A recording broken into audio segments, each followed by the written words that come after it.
اپنی اپنی اصلاح کریں. عشاء کی صلاۃ اور فجر کی صلاۃ اگر بھاری ہوتی ہے رجوع کریں، توبہ کریں، معافی مانگیں، اصلاح کریں، فیصلہ کریں کہ کہیں میرے اندر یہ منافقت والی روش نہ آ جائے تو میں اس سے رجوع کروں اور معافی مانگوں.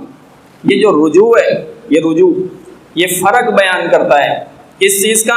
نفاق کا اور ضعف ایمان کا. ایمان کی کمزوری اور نفاق میں فرق کیا ہے؟ ایمان کی کمزوری بھی تو ہو سکتی ہے، اور منافقت یہ الگ عنوان ہے. یہ منافقت والا چیپٹر یہ بہت زیادہ سنگین ہے. تو ایمان کی کمزوری کیا ہے؟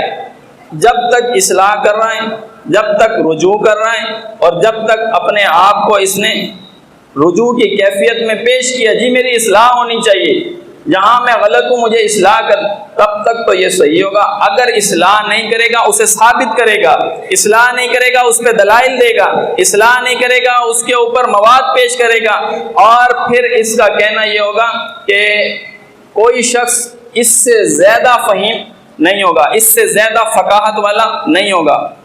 یہ ثابت کرے گا، یہ بتائے گا. ابھی آپ ان کے اوصاف دیکھیں گے پھر آپ کو اندازہ ہوگا. منافق کی ترتیب دیکھیں. ترتیب کیا ہے؟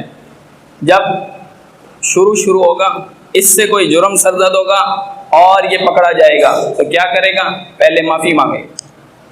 جرم سرزد ہوگا اور یہ پکڑ لیا جائے تو کیا ہوگا؟ سب سے پہلے معافی مانگے گا. وہی جرم جب دوبارہ کیا جائے تو پھر کیا کرے گا؟ پھر یہ جھوٹا بہانہ بنائے گا. اس کی ترتیب ہے، یہ سیڑھی ہے اس کی. جھوٹا بہانہ پیش کرے گا. جب وہی جرم تیسری بار کرے گا اس پہ جھوٹی قسم اٹھا لے گا. وہی جرم جب چوتھی بار پکڑا جائے گا عداوت کرے گا، آپ سے جھگڑا کرے گا، خلاف ہو جائے گا آپ کے. یہ اس کی ترتیب ہے.